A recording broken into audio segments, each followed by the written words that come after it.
Well mga kaibigan, ito na nga pala ang PCX version 3 na siya mga kaibigan. ABS pala itong PCX na nasa ating harap.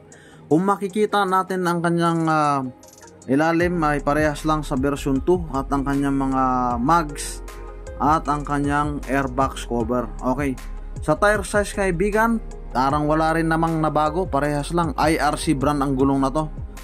130 by 70-13. 13 ang diameter ng kanyang mags kaibigan. Parehas pa rin sa version 2. Underseat storage kaibigan, 30 liters pa rin, walang problema. Kung kayo magta-travel kahit walang top box siguro, marami na rin kayong mailalagay dito. Nandito pa rin ang battery sa ilalim ng upuan para mas safe kung tayo ay magbibiyahe sa mga matutubig na lugar o medyo baha. Pero mas maganda i-off na natin ang makina at itulak na lang natin para mas safe ang motor. Well, dumako naman tayo dito sa kanyang seat cover. Two-tone nga pala to at meron gray dito sa likod at mayroon yun dyang simpleng stitches at kanyang cover dito sa driver seat.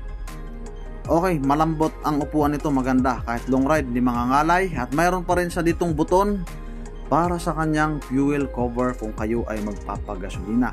Napaka-aggressive na nga pala nito, hindi kagaya sa version 2 na medyo mahina ang spring dyan sa cover ng gasolinahan niya. Andito pala ang kanyang busina, medyo lumiit na ang switch na yan. At pwede na nating i-switch ang ating traction control or yung torque control natin. No? At mayroon dito nag-iisang parang kalabitan which is tatlo ang kanyang access. Meron passing light and meron yung high and low beam switch niya nandyan na. Okay, ito naman ang switch ng kanyang menu sa panel board, sa instrument panel kung kayo maglilipat-lipat ng mga menu. At nandito naman sa ilalim ang signal light switch na maliit, parang hindi masyadong pansinin. Okay, ang bar end niya at yung handle grip niya ay napakaganda, stock pa rin ng Honda. At malaki ang pinagbago ng kanyang instrument panel, parang cellphone na Android kaibigan. Okay, napakaganda niyan. At dito sa kanan, mayroon siyang hazard switch at saka yung idling stop system niya. No?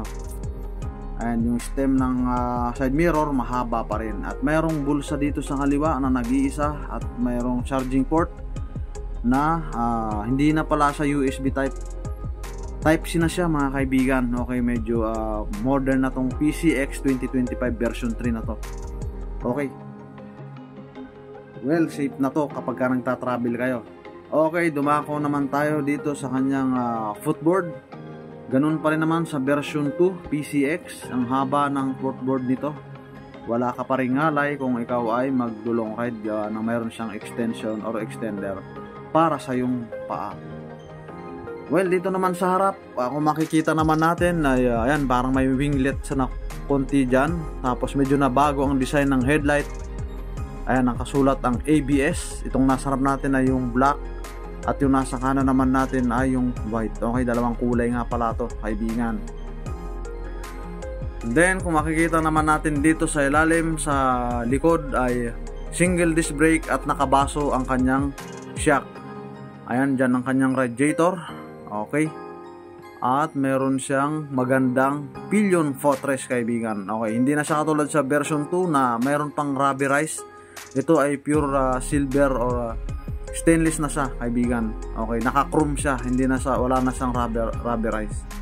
Okay, pero para sa akin mas maganda pa rin ang naka-rubberized, parang hindi masyado madulas kahit basa yung sapatos.